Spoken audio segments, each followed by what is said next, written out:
Assalamualaikum warahmatullahi wabarakatuh. Alhamdulillahirabbil alamin. Wassalatu wassalamu ala asyrafil anbiya'i wal mursalin wa ala alihi wa sahbihi ajma'in. Amma ba'du. Raditu billahi rabba wa bil islami dina wa bi Muhammadin nabiyya wa rasulah. Rabbi zidni ilma warzuqni fahma wa amalan salihah. Selamat pagi teman-teman. Di sini saya, Nabila Rizalwa Zahra, selaku moderator, akan membuka sesi presentasi materi kelas 12 tentang at-tashbih. Nah, kelompok kami ini terdiri dari 6 orang, yaitu yang pertama ada Ade Nazirayani, yang kedua ada Anissa Salsabila, yang ketiga ada Aulia Nur Rahma, yang keempat ada Lili Dayana, yang kelima ada Nabila Rizalwa Zahra, yang keenam ada Padia Ananda Rizky. Nah, untuk mempersingkat waktu nih, kita masukin aja ya materi yang pertama. Materi yang pertama yaitu makna at-tashbih. Saya Ade Najirayani. Di sini saya akan menjelaskan makna at-tashbih. Menurut bahasa atau lughah adalah at-tamtsil, yaitu membuat perumpamaan atau mengumpamakan sesuatu dengan sesuatu yang lain. Sedangkan menurut istilah atau istilahan, pengertian at-tashbih terbagi menjadi dua. Yang pertama adalah aqdu mumatsalatin baina au aksarin qasdu ishtirakihima fi sifatin au aksarin biadatin ligharadin yaqsiduhu al-mutakallim, yaitu membuat perumpamaan antara dua hal atau lebih. Tujuan menggabungkannya adalah dalam suatu sifat atau beberapa sifat dengan menggunakan alat atau huruf yang menunjukkan tashbih untuk tujuan yang dicapai oleh pembicara.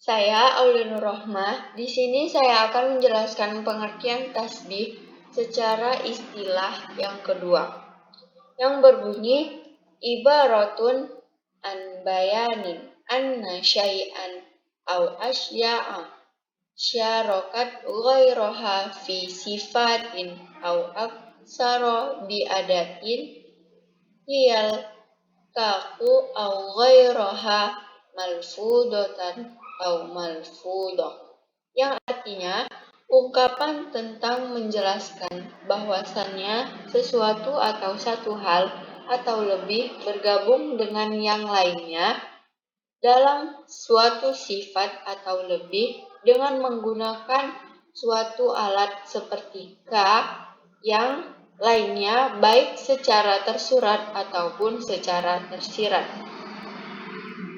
Kesimpulan dari beberapa pengertian di atas yaitu tasbih adalah sesuatu dengan sesuatu yang lain karena memiliki kesamaan sifat dengan menggunakan kata seperti misal atau yang sejenisnya atau tidak menggunakan kata-kata tersebut.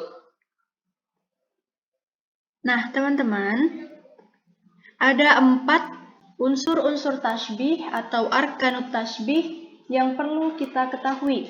Yang pertama yaitu ada al-musyabbah.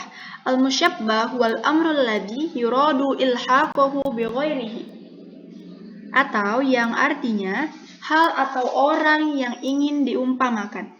Nah, al-musyabbah ini juga berkedudukan seperti subjek dalam unsur kalimat bahasa Indonesia.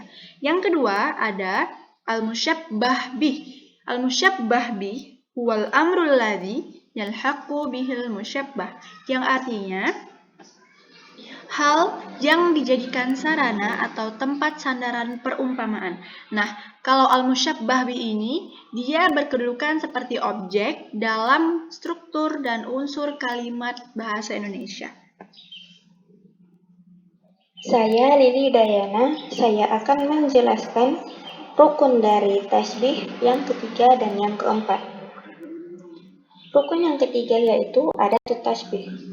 Adatu tasbih huwa lafzun lazi yadullu ala tasbih wa yarbutul musyabbah bil musyabbah bih, yaitu lafaz yang menghubungkan antara musyabbah dan musyabbah bih. Yang keempat yaitu wajhu syibh. Wajhu syibhi huwa al-wasful mustarik baina tarafain al-musyabbah wal musyabbah bih, yaitu sifat yang menggabungkan antara tarafain atau musyabbah dan musyabbah bih. Bisa juga disebut tujuan atau maksud dari mutakallim dalam mengungkapkan suatu ungkapan. Sekian dari saya. Saya Anissa Salsabila.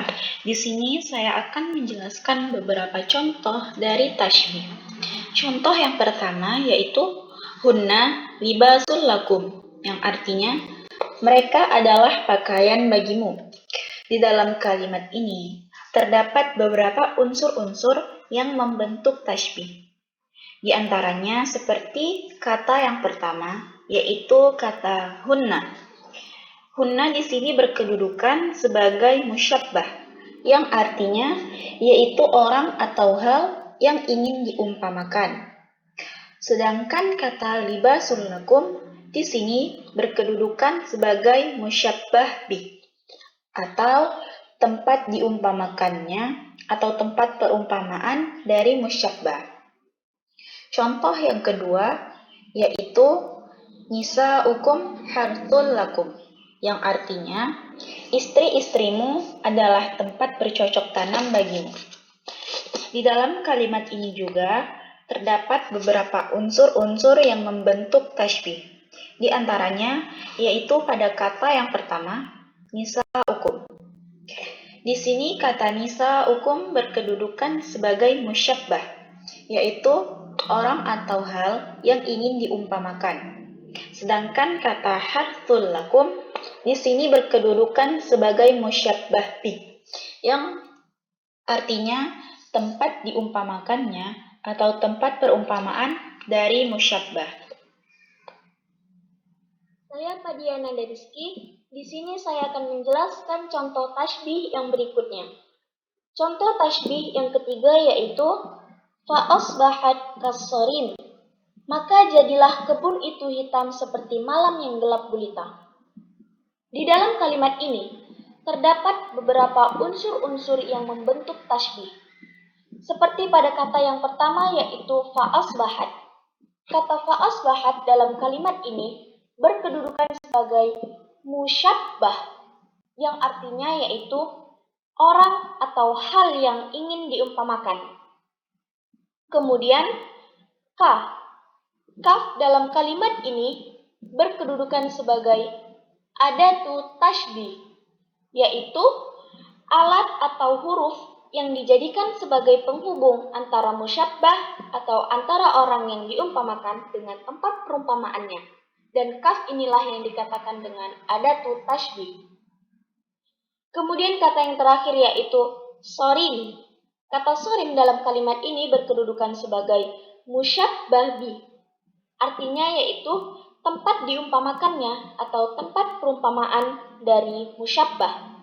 Dan contoh tasybih yang keempat yaitu ka'annahum humurun mustamfirah. Seakan-akan mereka itu keledai liar yang lari terkejut. Di dalam kalimat ini juga terdapat beberapa unsur-unsur yang membentuk tasybih. Seperti pada kata yang pertama yaitu ka'anna. Ka'anna dalam kalimat ini berkedudukan sebagai adatu tasybih. Seperti halnya pada contoh yang sebelumnya, juga terdapat unsur adatu tasybih yaitu kaf. Dan pada kalimat ini unsur adatu tasybih yaitu ka'anna. Kemudian kata humurun. Kata humurun dalam kalimat ini berkedudukan sebagai musyabbah. Kalau adatu tasybihnya yaitu ka'anna, maka musyabbah terletak setelah kata ka'anna. Dan jika adatu tasybihnya adalah kaf, maka musyabbah terletak sebelum kaf. Dan kata yang terakhir yaitu mustaghfirah. Kata mustaghfirah dalam kalimat ini berkedudukan sebagai musyabbah bih, yaitu sebagai tempat perumpamaan dari kata humurun atau dari musyabbah. Nah, terima kasih teman-teman. Mungkin hanya sekian yang bisa kami sampaikan dan kami presentasikan. Semoga presentasi kami ini dapat bermanfaat dan menambah ilmu kita semua. Saya selaku moderator pamit undur diri. Terima kasih atas perhatiannya. Assalamualaikum warahmatullahi wabarakatuh.